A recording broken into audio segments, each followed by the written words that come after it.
नमस्कार दोस्तों, स्वागत है आपका हिंदू व्रत और पूजा विधि में। आप सभी को वट सावित्री व्रत की हार्दिक शुभकामनाएं। वट सावित्री व्रत में वट यानी बरगद के वृक्ष के साथ साथ सत्यवान, सावित्री और यमराज की पूजा की जाती है। माना जाता है कि वट वृक्ष में ब्रह्मा, विष्णु और महेश तीनों देवताओं का वास होता है। इसीलिए दोस्तों, वट वृक्ष के सामने अगर आप कोई भी मनोकामना मांगते हैं तो वह पूर्ण होती है। इस दिन स्त्रियों को प्रातःकाल स्नान करना चाहिए, 16 श्रृंगार करना चाहिए और वट वृक्ष की पूजा हेतु जल, फूल, रोली, मौली, कच्चा सूत, भीगा चना, गुड़ आदि पूजन सामग्री को एकत्र कर लेना चाहिए। और आपके यहाँ जो भी पूजा में लगता हो आप अपने अनुसार वो ले सकते हैं।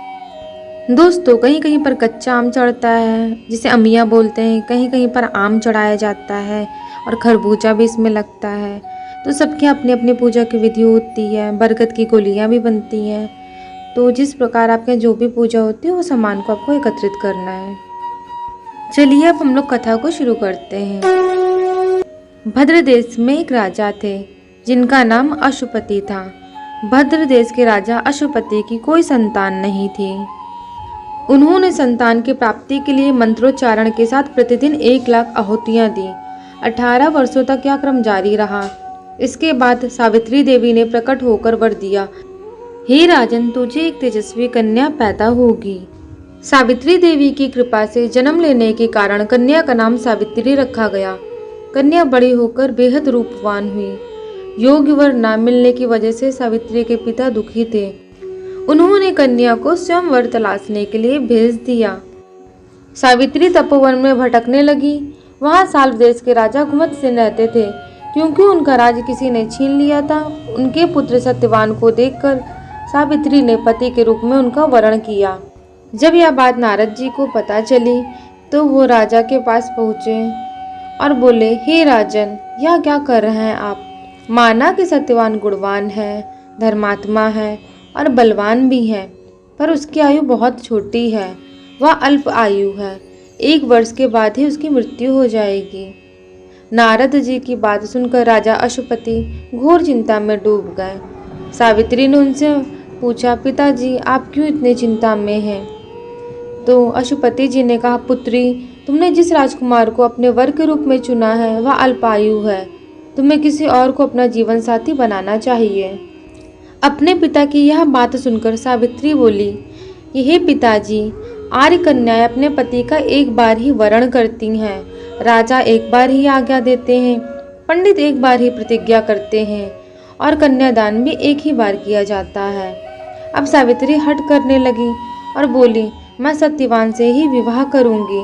तब राजा अशुपति ने सावित्री का विवाह सत्यवान से कर दिया। आगे जाकर जब सत्यवान का राज छिन गया तो वह अपने पति और अपने सास ससुर के साथ में जंगल में रहने लगी। जिस दिन सत्यवान मरने वाले थे उस दिन वह लकड़ियों को काटने के लिए जंगल चले गए। वह अचानक मूर्छित होकर गिर पड़े। उसके बाद यमराज जी आए और उन्होंने सत्यवान के प्राण ले लिए। 3 दिनों से उपवास में रह रही सावित्री उस बात को जानती थी। इसीलिए वह बिना व्याकुल हुए यमराज से सत्यवान के प्राण न लेने की प्रार्थना करने लगी। सावित्री के ऐसा कहने पर भी यमराज ने सत्यवान के प्राण ले लिए। तब सावित्री यमराज के पीछे पीछे जाने लगी। यमराज ने सावित्री को कई बार आने से मना किया, फिर भी सावित्री उनके पीछे बिना डर के चलने लगी। सावित्री का यह साहस और त्याग देखकर यमराज बहुत प्रसन्न हुए और उन्होंने सावित्री से 3 वरदान मांगने के लिए कहा। तब सावित्री ने पहले वरदान के रूप में सत्यवान के दृष्टिहीन माता पिता की आंखें मांगी। दूसरा वरदान में उन्होंने अपने पति का छीना हुआ राज्य मांगा और तीसरे वरदान में उन्होंने 100 पुत्र मांगे।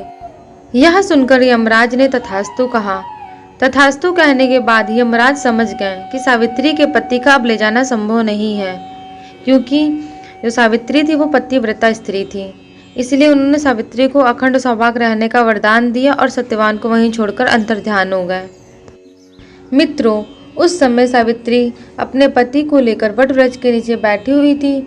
इसलिए उस दिन से सभी सुहागिनें अपने परिवार और पति की दीर्घायु के लिए वट वृक्ष की पूजा करती हैं। आपको बता दें इस दिन सुहागन महिलाएं वट वृक्ष को भोग अर्पित करके उन्हें धागे से लपेटकर पूजा करती हैं और अपने पति की दीर्घायु लंबी आयु की प्रार्थना करती हैं। दोस्तों, अगर आपको वीडियो अच्छी लगी तो प्यार के रूप में लाइक ज़रूर करिएगा और अपने प्यारे प्यारे कमेंट हमको कमेंट बॉक्स में ज़रूर भेजिएगा। जय माता दी।